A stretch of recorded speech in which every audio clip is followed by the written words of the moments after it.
Hello, my name is Taya Graham, and welcome to the Police Accountability Report on the Real News Network. Our goal on this show is simple. Myself, along with my co-host Stephen Janis, created this segment with one goal in mind: holding the politically powerful institution of policing accountable. To do so, we look beyond the headlines and explore the underlying imperative of the country's addiction to law enforcement, an issue that is relevant to our topic today. And I want you watching to know that if you have evidence of police misconduct or brutality, please share it with us, and we might be able to investigate. Please reach out to us either in the comments or message us at the Police Accountability Report on Facebook or at Eyes on Police on Twitter. And of course, you can message me directly at Taya's Baltimore on Twitter or Facebook. Now, the reason why it's so important I mention how to reach us is because our viewers just sent us 2 important videos of possible police brutality and misconduct, which we will investigate and discuss today. Now we're going to take a look at 2 cases in small towns where police used deadly force in questionable situations, decisions that led to tragic consequences and raise uncomfortable questions about why small town policing has in some cases turned just as aggressive as their urban counterparts. And nowhere is that more true than in the small Eastern Shore town of Greensboro, Maryland. Its population is 2,000, and crime, according to the data we looked at, almost non-existent. Stephen, there isn't much crime in Greensboro, but they still have a police department. Why do they? This is a great question. We were just looking at the crime data before the show started, and as far as I can see in terms of the information publicly available, there were 33 crimes in Greensboro in the past year, 33, 34, like 1 burglary, 9 robberies and 22 thefts, you know, something that would really could be handled by an outside agency. Really no crime, basically, but yet they have a police department with 3 to 4 officers. And it raises a great question: why does this town have a police department to begin with? Because it's extremely expensive, and as we're going to talk about, it created some serious problems. But for some reason, several years ago, residents there told us the town hired more aggressive cops. One of them was charged with breaking the jaw of an African-American man during an arrest. But despite concerns from the community, the town hired him. And it was Webster's decision to chase 19-year-old Anton Black that led to this encounter caught on body camera.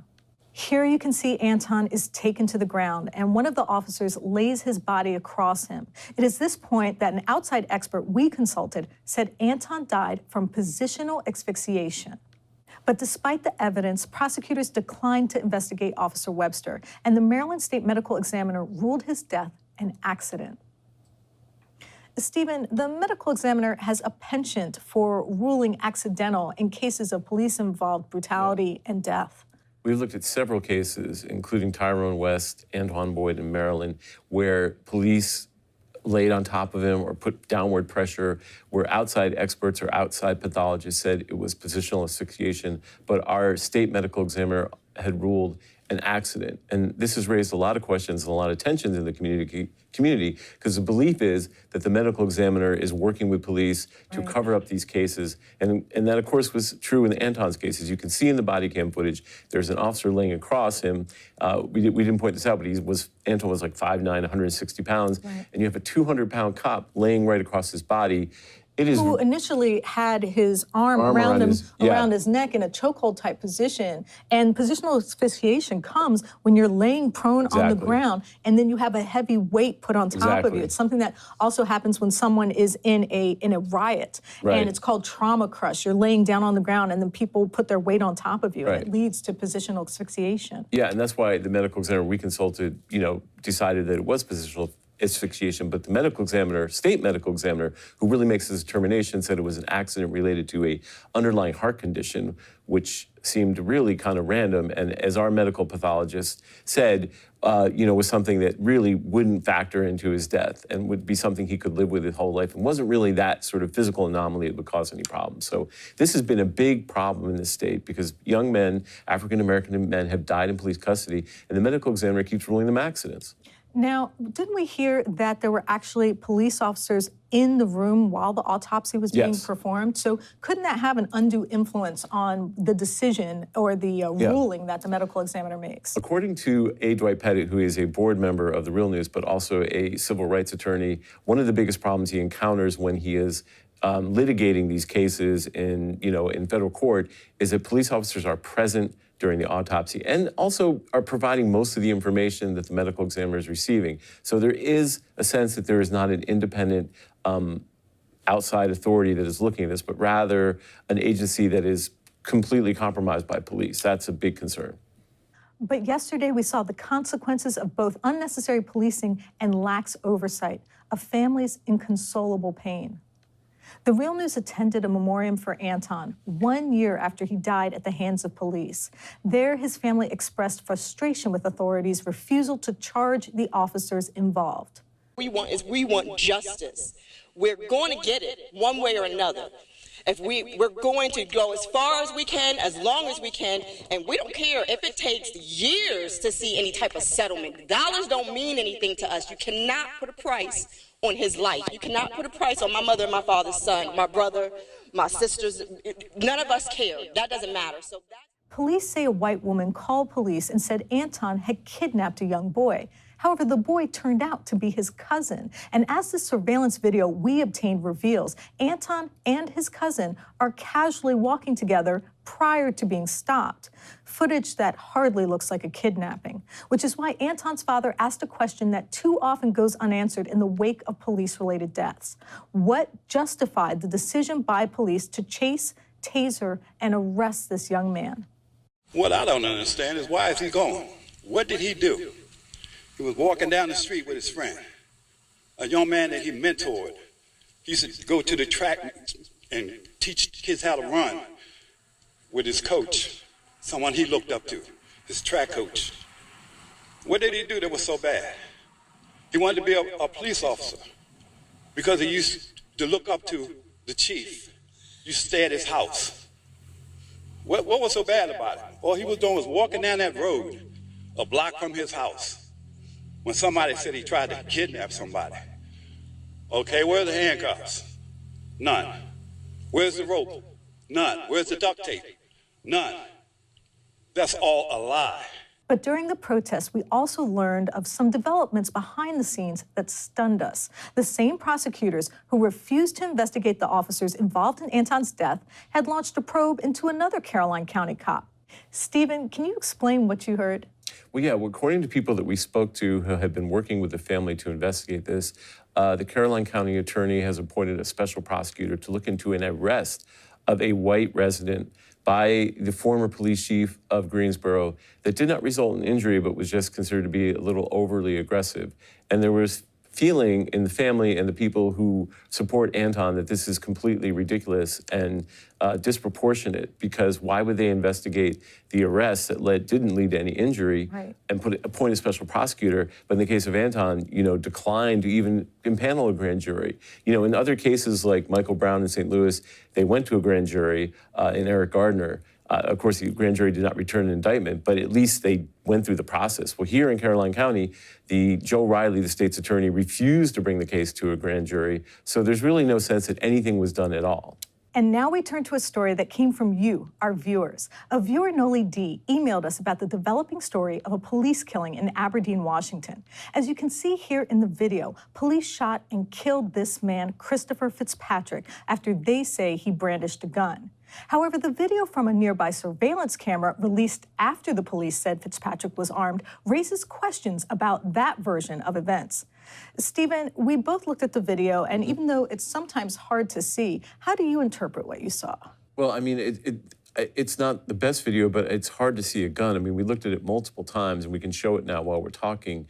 And I think there's great questions about whether or not this man was armed. I mean, it's not obvious, let's put it that way. Right. Whether or not it's conclusive is also difficult to say, but I think there's enough questions to continue to examine this case because it's not clear that he is armed at the time. And one of the things that I think brings up some of these concerning questions is the fact that there was a witness named John Miller who gave a statement to KIRO 7, which is their local news station. And that person, John Miller, said that he did not see a gun in that man's hand. All the more reason to take a closer look at this story. story and to thank our viewers for sending it to us, because we need to keep on this. Now, the video sent to us by a viewer also includes a statement from the Aberdeen police chief regarding the shooting, where he is adamant the deceased man was unarmed. Warnings had been given to put the gun down. Unfortunately, the suspect did not heed those warnings. My officer did fire a number of rounds. I don't know how many at this point. But there is an untold backstory here. There were problems with the Aberdeen police prior to the shooting, which may shed some light on why it occurred in the first place. And to help us understand what was happening in the town and how it relates to our discussion about over-policing in small-town America, we are joined by a resident of Aberdeen, Mike, a veteran who runs the Blind Justice YouTube channel to hold government and police accountable. Mike, thank you so much for joining us. Yeah, thanks for having me. So you've had some issues with the police department. Can you tell us a little bit about them and what you experienced? So about last summer, we started protesting some unconstitutional ordinances the city was passing targeting the homeless. They're trying to say it's illegal for people to sit on the public sidewalk. And so we did a protest downtown for about 70 days. Police came out a few times trying to remove us from public sidewalks and to get me arrested on the 4th of July. Even I was in a park, and they had a petition to overturn the ordinance, which is an interesting privilege that they have there in that city. They can just overturn it with enough signatures from the residents. And the mayor himself and the city attorney called for the police to have me arrested in the park on the 4th of July. So that there was that. Wait, can I just interrupt you for 1 second? Because I know you're about to tell me the icing on the cake, but I think I already see the icing on the cake. You are a veteran who was celebrating the 4th of July, and you were told you don't have a right to do so in a public park? I can't even believe what I'm hearing. Yeah, no, they went to their codes and their ordinances. There's over 6,000, by the way, locally in Aberdeen. 6,000 ordinances. Wow. So good luck trying to follow all of them. But they found a little section where they said they can limit freedom of speech at events. And so they took that clause that they have there, which is worded pretty interestingly, but they took it and expanded it to First Amendment. They erected these First Amendment zones at all these different events in the summer last year in response to our protesting of their unconstitutional ordinance for targeting the homeless. And so they had these little cones of silence set up at all these events downtown in this park that I was in on the 4th of July, and they wanted me to move to their little First Amendment zone. So nobody had their freedom of speech or freedom of religion or freedom of assembly. They couldn't do any of those according to the city unless they were inside a little coned off area, and I refused. So the police wanted to confiscate my sign that was encouraging people to exercise their First Amendment rights to protest and sign a petition, and they threatened me with arrest. There's a video on our channel with that, the whole incident. To me, this is absolutely incredible. You're a veteran, and you're standing up for the rights of a really vulnerable population of people, the homeless, and you were threatened with both arrest and prosecution. Is that right? Yeah, there was a few different instances. One where the chief of police physically assaulted me in a city council meeting because the mayor didn't like what I had to say. I was calling out the malfeasance and the corruption, and so he was trying to order me to stop talking. It was during a public comment period, mind you. I had the podium, and they just didn't like what I was saying, so he ordered his police chief to remove me, and he came in and put hands on me. Him and his assistant chief tried to use force to get me out, and then they when I took that to the sheriff's department, they wanted to prosecute me for public disturbance or some nonsense. Wow. Yeah. Tell me something about the population of Aberdeen. It seems like this is a small town that has a really aggressive police force. Tell me, how big is Aberdeen? So the population is about 17,000 people. 1,000 people don't have permanent homes, and it's got one of the highest homeless children population in the state of Washington. Oh, wow. And so there is some high use of methamphetamines but that doesn't necessarily mean it's tied to the homeless population. Right. They try to make that tie all the time. They try to use it as an excuse to get people off the street, to initiate contact. That, if they see somebody drinking out of a can, they try to use anything they can to give them a reason of what they think is a justifiable legal reason to initiate contact, to kick somebody off the street, somebody that's already down. So it sounds like they're doing their own version of like what we had in Baltimore of zero tolerance policing, where whatever they can use to arrest somebody or engage them, they're just using. Yeah, absolutely. So what started me into this scene with activism was I just heard word that they were discussing making these ordinances saying it's illegal for people to ask for money to panhandle in some places in the city, and then for people to sit down on the sidewalk. And when I asked the public safety committee that it came out of, like, what's the public safety concern of somebody sitting down on the sidewalk? They didn't have an answer. The chair finally said, well, it becomes a concern when we have to enforce the ordinance. I'm like, well, then you're creating the hazard. You're sending people with guns to kick somebody off the sidewalk and telling them to get up and move. And if they are unstable, if they are drunk, if they are trying to leave something off, then you're kicking somebody off the sidewalk and into the street. Then you're causing safety concern. Yeah, I agree. So tell me a little bit more about the relationship between the police department and the community. It seems like they are targeting this homeless population, which is surprisingly full of young children. How does the police department interact with the rest of the community? The community, it's interesting. It's a small town community. It's kind of a rural community, but it also has a lot of traffic going through to the beach. So it's about 30 minutes from the West Coast, and it's the main thoroughfare from Olympia and through Seattle. If you want to get to a lot of the beaches in Washington, and you go through Aberdeen. So not many people like to stop in Aberdeen, and the local community isn't very welcoming. We only lived there for a couple of years,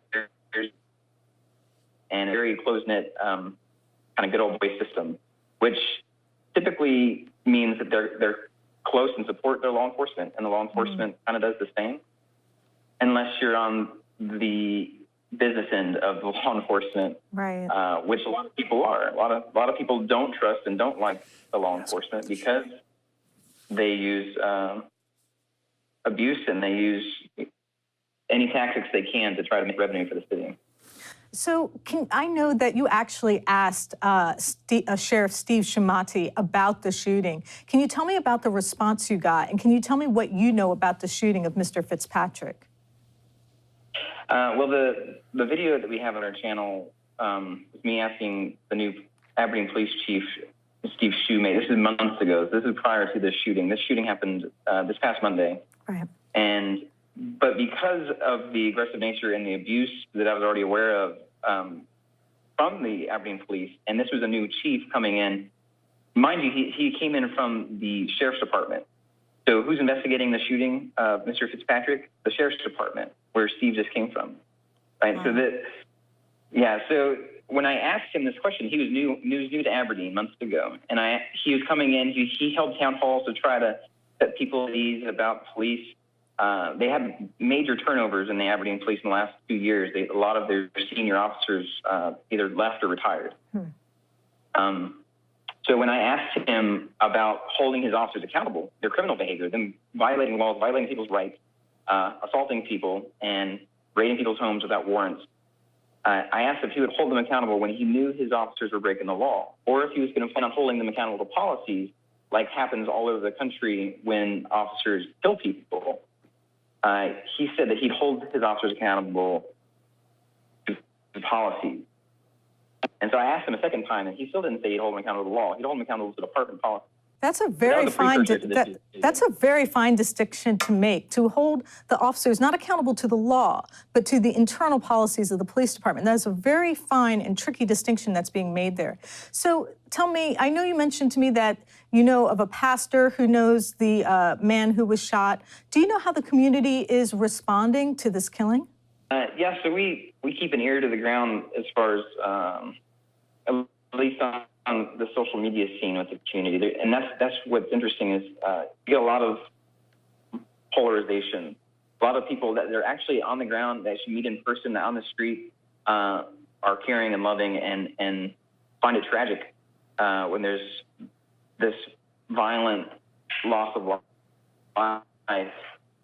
One of the things that started protesting last year was a vigil for, I think there's about over 20 homeless people that died in the year prior to that.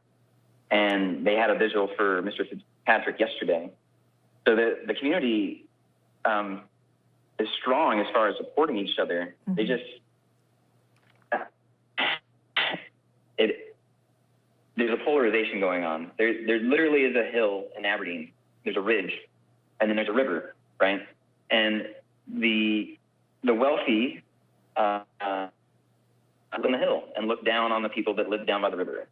And that has been the case for a long time, as far as I know. And it's seen in the policies that get passed at the city. It's seen in the policies that the police work under. It's seen in social media, and it's seen day to day when people are yelling at each other, usually from different classes. But when it comes to actual people on the street, I've only witnessed nothing but love and care for one another. Wow. Thank you so much for sharing that with us. We really appreciate your time. Thank you. Yeah, thanks for having me. So, Stephen, I've got to ask you, what sort of questions does this story raise for you? Because we seem to get from Blind Justice here that there is a pattern of police overstepping their bounds and even trampling on people's constitutional rights. Well, as many cases we've examined, including our own Baltimore Police Department, it sounds like they're trying to solve a complex social economic problem with aggressive policing. And we've seen how that's played out in cities like Baltimore, where you have zero tolerance, people get arrested, and ultimately people die. And because you can't use policing to solve homelessness or drug addiction, and yet this country continues to double down on that idea. That's why we talked about at the beginning of the show, America's addiction to policing. You know, if you have a homeless population, if you have people suffering from drug abuse, they need services, just like this man who we see in the video who seems to be agitated and going through some sort of mental crisis. And they shoot him. And how many times as reporters have we encountered that, where you have a complex social problem or a person in distress, or even in the case of Anton Black, who, you know, police had said, we think he's having a psychological crisis. And he ends up dead. And this is the problem, and this is why we have to keep addressing this, because policing has been poorly situated at the center of what really is a social problem, but that has been exacerbated by economic or income inequality and the people who have the power and the economic power. Instead of addressing the problem through social, through some sort of social agency or some sort of other political solution, use policing. And policing always is and really rooted in violence. And so that's the problem. They have a complex social problem where people are suffering, and they address it with police, law enforcement, and violence. Mike, I just wanted to ask you one last question in relation to things changing in this police department, things getting better for the community. My first question is, do you think that the police department is actually going to reveal what really happened to Mr. Fitzpatrick that day? No. in a word, no. But to kind of echo what your co-host said about policing being rooted in violence, that was the question I asked Steve Shumate about holding his officers accountable was one of the three questions I asked that day. Another one was asking him personally if he considered himself a peace officer or a law enforcement officer. And I ask law enforcement officers this all the time, because I don't think you can truly hold both those positions like in your head. It's cognitive dissonance. They think they can. They think they're keeping the peace by causing violence. And that's the answer I continually get. That's what he told me.